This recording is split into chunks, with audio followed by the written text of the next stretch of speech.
요즘 부동산 시장에서 가장 무서운 신호가 뭔지 아십니까? 가격 하락이 아닙니다. 매물이 쌓이는 것도 아닙니다. 진짜 위험한 신호는 경매가 급격히 늘어나고 있다는 사실입니다. 경매는 단순한 거래가 아닙니다. 버티지 못하는 사람이 시장 밖으로 밀려나고 있다는 증거입니다. 대출 이자를 못 내고 전세금 흐름이 막히고 현금 흐름이 끊기기 시작했다는 아주 명확한 신호입니다. 그런데 문제는 이 신호가 뉴스 헤드라인에는 잘 잡히지 않는다는 점입니다. 그래서 오늘 영상에서는 요즘 부동산 시장에서 왜 경매가 늘어나고 있는지, 이 흐름이 앞으로 어떤 지역부터 흔들릴 수 있는지 데이터 기준으로 차분히 짚어보겠습니다. 이런 시장의 위험 신호, 남들보다 한 발 먼저 알고 싶으시다면 지금 구독과 좋아요 한번 눌러주시는 게 가장 빠른 방법입니다. 그럼 지금부터 겉으로는 잘 보이지 않는 부동산 시장의 진짜 경고 신호, 경매 이야기부터 시작해보겠습니다. 특히 요즘 눈여겨봐야 할 변화가 하나 있습니다. 전국 곳곳에서 임해 경매, 그러니까 담보권 실행 경매가 빠르게 늘고 있다는 점입니다. 이제 경매는 아파트만의 문제가 아닙니다.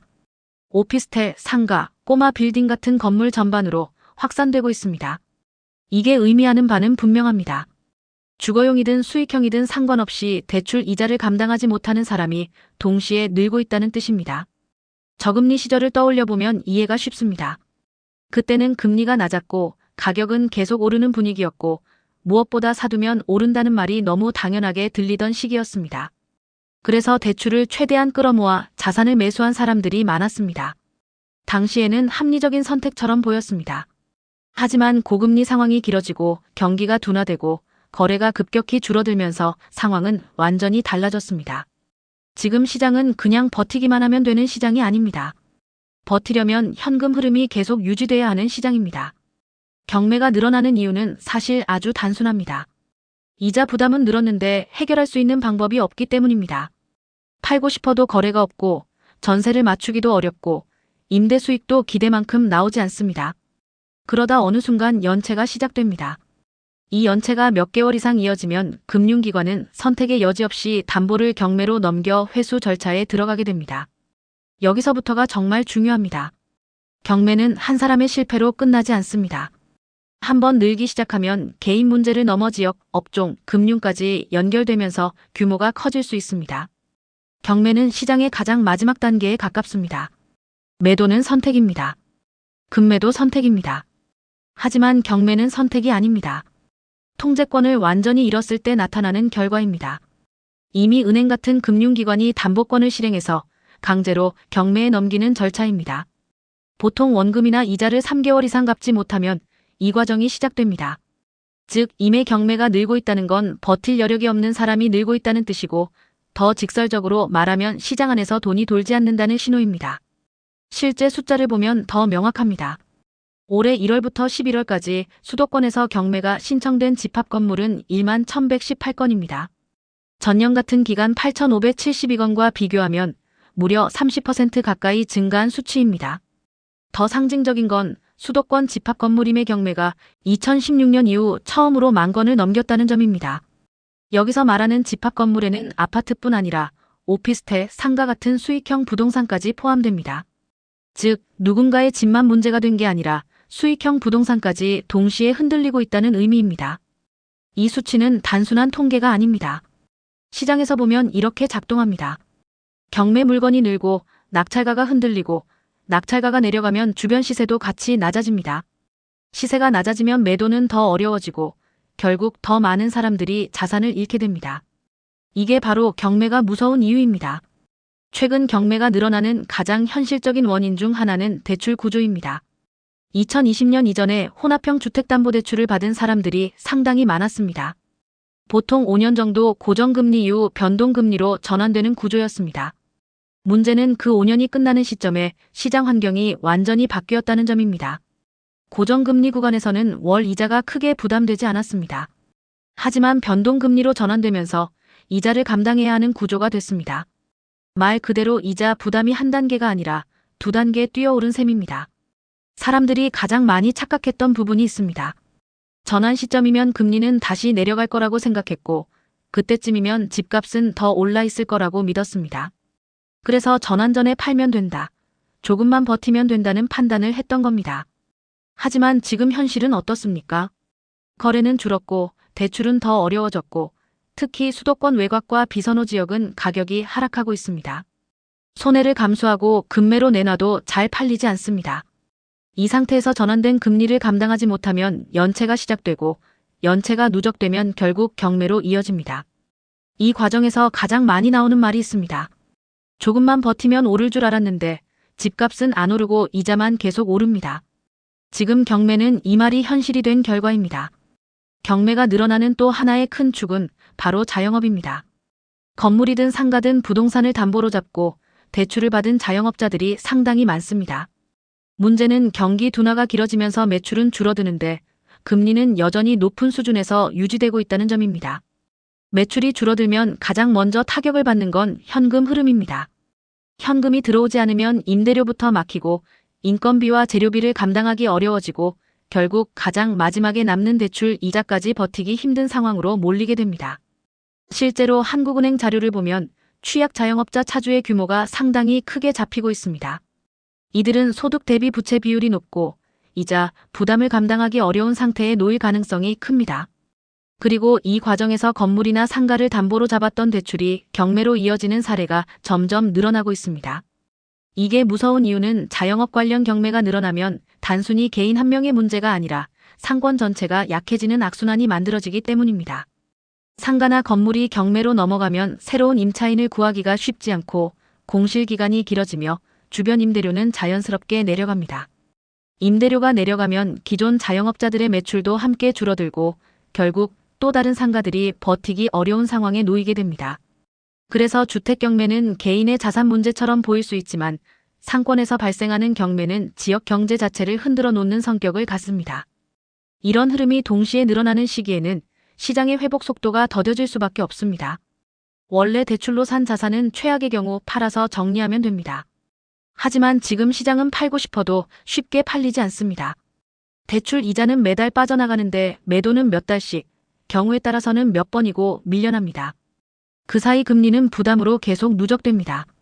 물론 서울 핵심지는 상대적으로 버티는 모습이 보이지만 수도권 외곽이나 비선호 지역에서는 거래 위축이 훨씬 더 크게 체감되고 있습니다. 최근 유명인의 법인명의 건물이 임의 경매 절차에 들어갔다는 사례가 이슈가 된 것도 같은 맥락입니다. 사업이 흔들리면 건물 한 채는 생각보다 쉽게 무너질 수 있다는 것, 그리고 대출 구조는 누구에게나 동일하게 적용된다는 점을 보여주는 사례입니다. 대출 이자 부담, 사업에서 나오는 현금 흐름 악화, 그리고 거래 위축 이 세 가지가 동시에 겹치면 소득이 크든 작든 유명인이든 아니든 버티는 힘은 급격히 떨어질 수밖에 없습니다. 경매가 늘어날 때 가장 먼저 흔들리는 곳은 항상 현금 흐름이 약한 곳입니다. 그리고 이런 곳들은 공통적인 특징을 가집니다.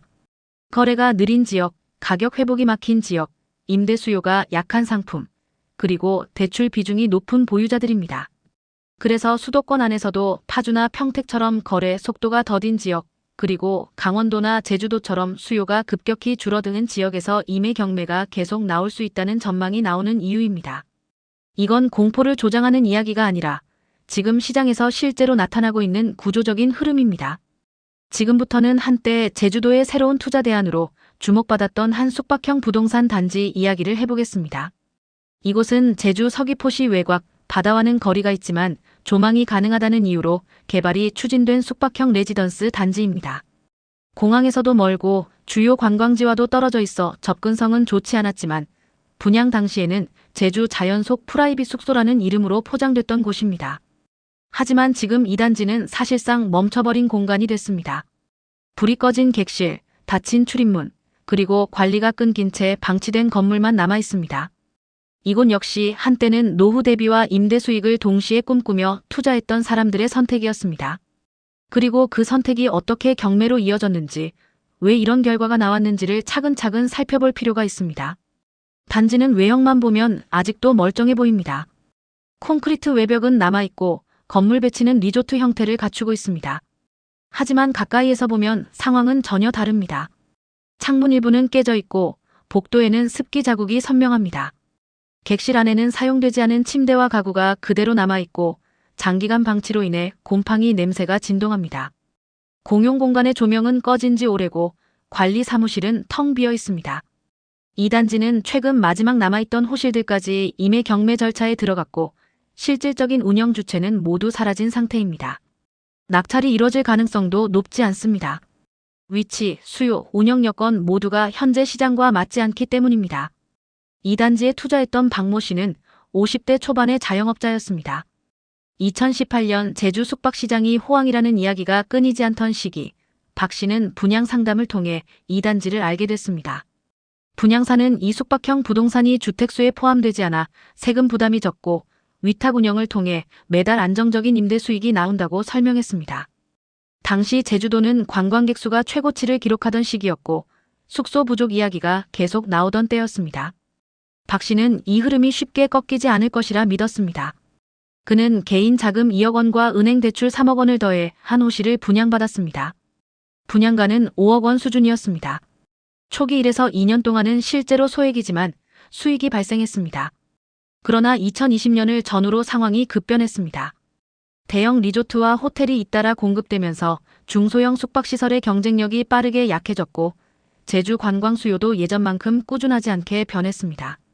특히 이 단지는 위치가 애매해 단체 관광이나 반복 수요를 끌어오기 어려웠습니다. 예약률은 급격히 떨어졌고 위탁 운영사는 수익 배분을 중단했습니다. 수익은 거의 끊겼지만 대출 이자는 매달 빠져나갔습니다. 월 이자만 120만 원 수준이었고 관리비와 각종 비용까지 더해지면서 부담은 점점 커졌습니다. 결국 박 씨는 몇 차례 연체를 겪었고 금융기관은 담보로 잡힌 숙박시설에 대해 임의 경매를 신청했습니다. 이 단지를 개발한 시행사는 제주 외 지역 자본과 손잡고 프로젝트를 진행한 중소시행사였습니다. 초기에는 분양 수익과 운영 수익을 동시에 노리는 구조였지만 분양이 계획만큼 이뤄지지 않았고 자체 운영 능력도 부족했습니다. 코로나 이후 관광객이 급감하자 자금 흐름은 빠르게 막혔고 시행사는 추가 자금 조달에 실패했습니다. 결국 대출을 갚지 못하며 사업장은 경매로 넘어갔고 관리 인력도 철수했습니다. 그 이후 단지는 사실상 방치 상태가 됐습니다. 전기와 수도가 끊긴 구역이 생겼고 시설은 빠르게 노후화됐습니다. 한때 투자 설명서에는 프리미엄 제주 숙박 자산으로 소개됐던 공간은 지금은 아무도 찾지 않는 빈 건물이 됐습니다. 이 사례가 보여주는 건 단순한 실패담이 아닙니다. 관광 수요, 입지, 운영 구조, 그리고 대출에 의존한 투자 방식이 동시에 흔들릴 때 숙박형 부동산이 얼마나 빠르게 경매로 이어질 수 있는지를 그대로 보여주는 사례입니다. 제주도의 경매는 이렇게 조용히, 그러나 확실하게 늘어나고 있습니다. 박지은 씨는 40대 초반의 프리랜서 디자이너입니다. 2020년 제주 부동산 시장이 다시 살아나는 것처럼 보이던 시기, 박지은 씨는 경매로 나온 제주 서귀포 외곽의 한 숙박형 풀빌라를 낙찰받았습니다. 감정가 8억 원대였던 건물을 5억 원대 후반에 낙찰받았다는 사실에 박 씨는 큰 기대를 품었습니다. 시세보다 싸게 샀다는 확신이 있었고 직접 리모델링을 해서 감각적인 숙소로 운영하면 충분히 승산이 있다고 판단했습니다. 당시 제주 관광객 수가 다시 늘고 있다는 보도와 SNS에서 확산되던 제주 감성 숙소 트렌드도 그녀의 결정을 뒷받침했습니다. 박 씨는 대출과 기존 저축을 함께 투입해 본격적인 리모델링에 들어갔습니다. 내부 인테리어를 전면 교체하고 욕실과 수영장을 정비하며 사진이 잘 나오는 구조로 공간을 재구성했습니다. 하지만 현실은 예상과 달랐습니다. 오래 방치돼 있던 건물이라 전기와 수도를 다시 연결하는 데만 수천만 원이 추가로 들어갔고 각종 설비 보수 비용이 계속 발생했습니다. 리모델링 비용은 계획했던 금액을 훌쩍 넘겼습니다. 더 큰 문제는 단지 전체 분위기였습니다. 주변 동들은 대부분 공실 상태였고 밤이 되면 불이 켜진 건물은 손에 꼽을 정도였습니다. 새로 꾸민 숙소는 사진으로는 그럴듯했지만 실제 예약은 거의 들어오지 않았습니다. 박 씨는 SNS 홍보를 하고 주말 할인과 장기 숙박 프로모션을 진행했지만 한 달 예약은 두세 팀에 그쳤습니다. 반면 대출 이자는 매달 꾸준히 빠져나갔습니다. 월 이자의 관리비까지 더해지자 고정비 부담은 빠르게 커졌고 프리랜서 수입만으로 이를 감당하기 어려운 상황에 놓였습니다. 결국 몇 차례 연체가 발생했고 2024년 해당 풀빌라는 다시 임의 경매 절차에 들어갔습니다. 박 씨는 경매로 싸게 샀다고 생각했지만 그 판단이 제 인생에서 가장 큰 실수였다고 말했습니다. 지금 그 단지를 다시 보면 과거의 흔적은 거의 남아있지 않습니다. 단지는 여러 개의 동으로 나뉘어 있지만 실제로 관리되는 곳은 극히 일부에 불과합니다. 한때 식당이나 편의시설로 쓰이던 공간은 문이 닫힌 채 먼지만 쌓여 있고 객실 내부의 침대와 가구에는 곰팡이가 퍼져 있습니다. 옥상에 있던 월풀 욕조는 녹슬어 방치돼 있고 수영장은 물 대신 빗물과 낙엽으로 가득 차 있습니다. 아이들용 물놀이 기구와 버려진 집기들이 그대로 남아있어 이곳이 한때 숙소였다는 사실만 짐작하게 합니다. 더 안타까운 건 이 단지가 여기서 끝이 아니라는 점입니다. 2023년에도 한 투자자가 또 다른 동을 5억 원대에 낙찰받았습니다. 가격이 충분히 싸다고 판단했고 리모델링 후 재운영을 염두에 둔 선택이었습니다. 하지만 높은 대출 이자와 관리비, 그리고 여전히 회복되지 않은 숙박 수요 앞에서 사업은 시작도 하지 못했습니다. 수익은 발생하지 않는데 이자만 매달 빠져나가면서 이 투자자 역시 사실상 버티는 상태에 들어갔습니다. 이 사례는 제주에서 반복되고 있는 현실을 그대로 보여줍니다. 경매로 싸게 샀다는 사실만으로는 절대 안전하지 않다는 것, 그리고 수요입지 운영 구조가 함께 받쳐주지 않으면 숙박형 부동산은 쉽게 다시 경매로 되돌아갈 수 있다는 점입니다. 제주도의 경매는 이렇게 한 번으로 끝나지 않고 재경매라는 형태로 계속 이어지고 있습니다. 여러분, 부동산 경매는 정말 신중해야 합니다. 이 제주 숙박형 단지가 이렇게까지 무너진 데에는 몇 가지 분명한 이유가 있습니다. 첫 번째는 입지 문제입니다. 이 단지는 제주 서귀포시에서도 주요 관광 동선과는 다소 동떨어진 곳에 위치해 있었습니다. 바다 조망이나 자연 경관을 내세웠지만 실제 관광객들이 선호하는 지역은 중문 관광단지나 해안도로 인근 대형 호텔과 리조트가 밀집한 구역이었습니다. 접근성이 떨어지는 외곽 숙소는 자연스럽게 선택지에서 밀릴 수밖에 없었습니다. 제주 신라호텔이나 롯데호텔 대형 리조트와 비교하면 교통, 편의시설, 인지도 면에서 경쟁이 되지 않았습니다. 두 번째는 과도한 분양가와 높은 대출 의존도입니다. 분양 당시 이 단지의 가격은 호실당 8억에서 많게는 10억 원에 이르렀고 대부분의 투자자들은 상당한 대출을 끼고 계약했습니다. 문제는 수익이 예상만큼 나오지 않을 경우 이를 버텨줄 여력이 거의 없었다는 점입니다. 이자 부담은 고정적으로 발생하는데 수익은 계절과 수요에 따라 크게 흔들렸습니다. 세 번째는 관광 트렌드의 변화입니다. 2010년대 후반 이후 제주에는 대형 호텔과 복합 리조트가 대거 들어섰고 여행객들의 소비 패턴도 달라졌습니다. 개별 풀빌라나 소규모 숙박시설보다는 브랜드 호텔이나 패키지형 리조트를 선호하는 흐름이 강해졌습니다. 이 과정에서 소규모 숙박업소들은 가격 경쟁력과 운영 효율에서 점점 밀려났습니다. 여기에 제주 부동산 시장 특유의 과열도 한몫했습니다. 2010년대 후반부터 2020년대 초반까지 제주도는 부동산 상승장이었지만 그 이면에는 투기적 수요가 과도하게 몰린 구조가 있었습니다. 제주는 절대 망하지 않는다는 말이 반복되면서 충분한 수익 검증 없이 투자가 이루어졌습니다. 하지만 관광객 증가세가 꺾이고 유지비 부담이 커지면서 상황은 빠르게 반전됐습니다.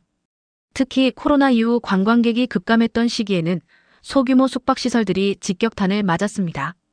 한때 호황을 누리던 제주 부동산 시장은 이 시점을 기점으로 급격히 식었고 대출을 끼고 투자한 사람들은 순식간에 빚 부담에 짓눌리게 됐습니다. 이 단지에서도 비슷한 일이 반복됐습니다. 제주 관광시장은 이미 대형 리조트 중심으로 재편됐고 소규모 풀빌라는 경쟁력을 잃었습니다. 동남아의 고급 리조트가 더 저렴한 가격에 더 나은 서비스를 제공하는 시대에 외진 제주 풀빌라에 비싼 비용을 지불할 이유는 점점 사라지고 있습니다. 오늘은 이렇게 제주도의 텅 빈 풀빌라 단지를 포함해 전국적으로 늘어나고 있는 부동산 경매와 시장 침체의 흐름을 함께 짚어봤습니다. 여러분은 이 상황을 어떻게 보고 계신가요? 이미 부동산에 투자하고 계신지 아니면 투자를 고민 중이신지 혹은 비슷한 경험을 겪어본 적이 있다면 댓글로 자유롭게 이야기해 주세요. 여러분의 경험 하나가 누군가에게는 큰 경고가 될 수 있고 또 다른 누군가에게는 방향을 잡아주는 힌트가 될 수 있습니다.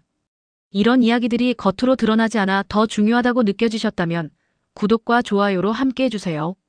앞으로도 숫자와 구조를 통해 부동산 시장의 겉모습이 아닌 진짜 흐름을 계속 전해드리겠습니다. 오늘도 끝까지 시청해주셔서 감사합니다.